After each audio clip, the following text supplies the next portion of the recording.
by our colleague and former First Minister at Stormont, Arlene Foster. Arlene. Hi, Gloria. Welcome. In your role as First Minister, you met the Queen, presumably.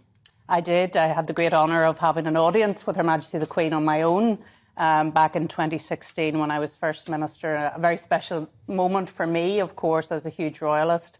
And she's just such a very special person, and I've always been a great fan. She's been one of the people I've always referred to as one of my inspirations because of her service, her dedication, her duty to the nation. And it's just such sad news to hear that she's so unwell, and particularly seeing her just on Tuesday, and we were all smiling when we seen her smiling, if you like. And then to get this news today, it's really, really awful.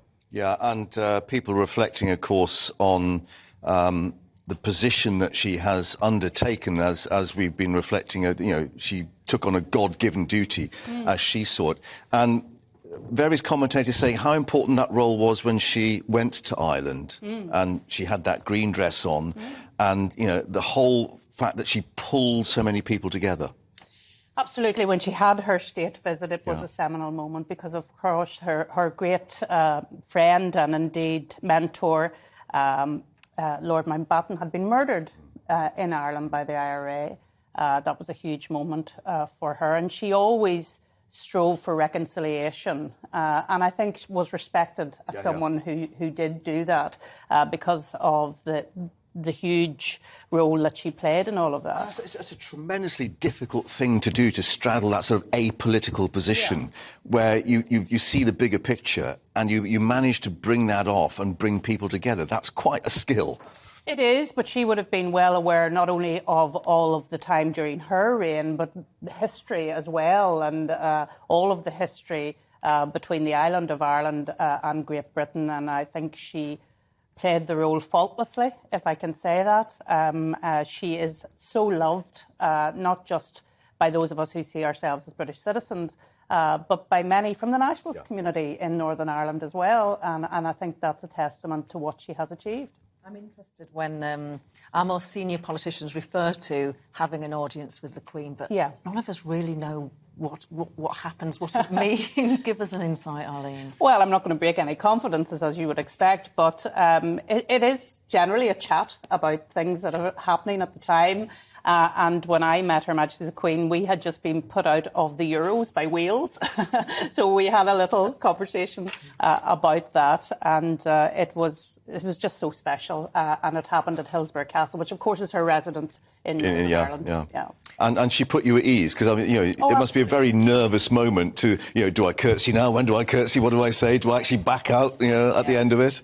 Well, the household are just so professional and put you at your ease before you meet Her Majesty. And then when you go in, she is a consummate professional at putting people at their ease, as she's met so many, many people across the years. And we first knew that something odd was going on in Westminster when notes were being passed to the Prime Minister, to the Leader of the Opposition, to politicians there, and they looked glum, but we didn't really know what was happening. And now we've heard so many tributes and well wishes and expressions of deep worry and deep concern from our political leaders. It shows the gravity of the situation, doesn't it?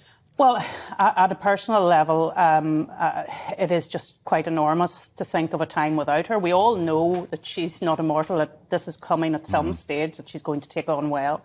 But she has been so well for so many years. I mean, she hasn't been very ill at any time during her reign.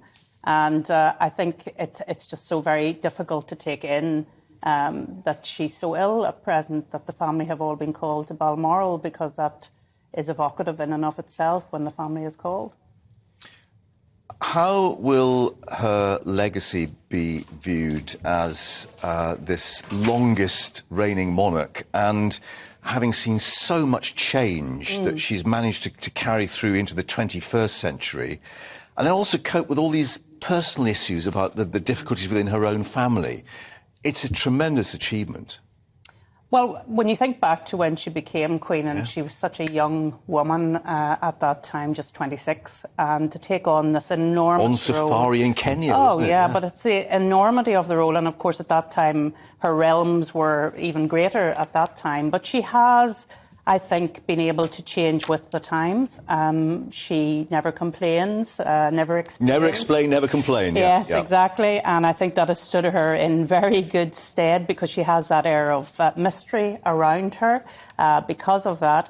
But I have always referred to Her Majesty the Queen's reign as the second great Elizabethan age. And it has been such a huge privilege. New Elizabethans, we can call ourselves, can't we? Absolutely, because it's been such a privilege to live throughout that time, 70 years on the throne.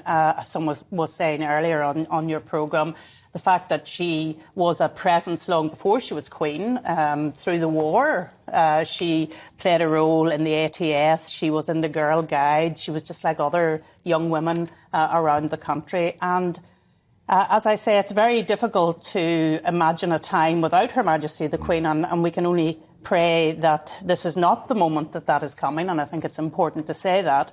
But if it is, this is an enormous moment for the United Kingdom and for the Commonwealth. And politicians, they were in Westminster ready to take chunks out of each other, as they normally do, and that all changed. Visibly shocked, weren't they? The movement just left Westminster as we all, in our hearts and minds, were transferred mentally to Balmoral and what was happening there.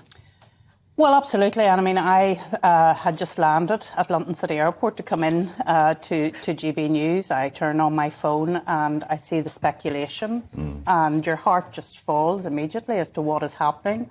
And then the statement came out, of course, from the royal household that she was under medical supervision, and immediately you think the worst. And as I say, all we can do at this moment in time is pray that she finds the strength. And we know that she is a woman of great faith herself and has led the Church of England as well as, of course, the nation. And we should recall that she is a woman of deep faith.